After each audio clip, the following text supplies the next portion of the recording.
ডলফিনটা তো জঙ্গলের মতন, হে ডাকটা জঙ্গলের মতন।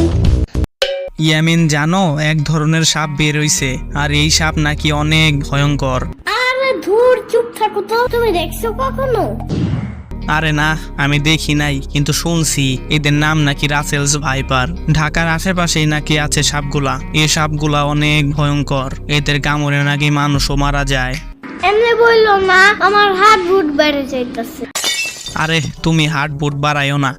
ভয় লাগলে কি করতে হয় সেটা বলো। ভয়েরটা তো জানি না, তবে এই রাসেলস ভাইপার দেখলে 10 ফুট দূরে থাকতে হয়। এই সাপ যদি কামড় দেয় 2-3 ঘন্টার ভিতরে হসপিটালে নিতে হয়।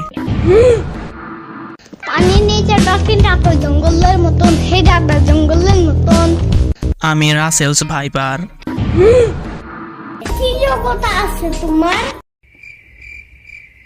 কি? আমি এত ভয়ঙ্কর একটা সাপ, আর সাপ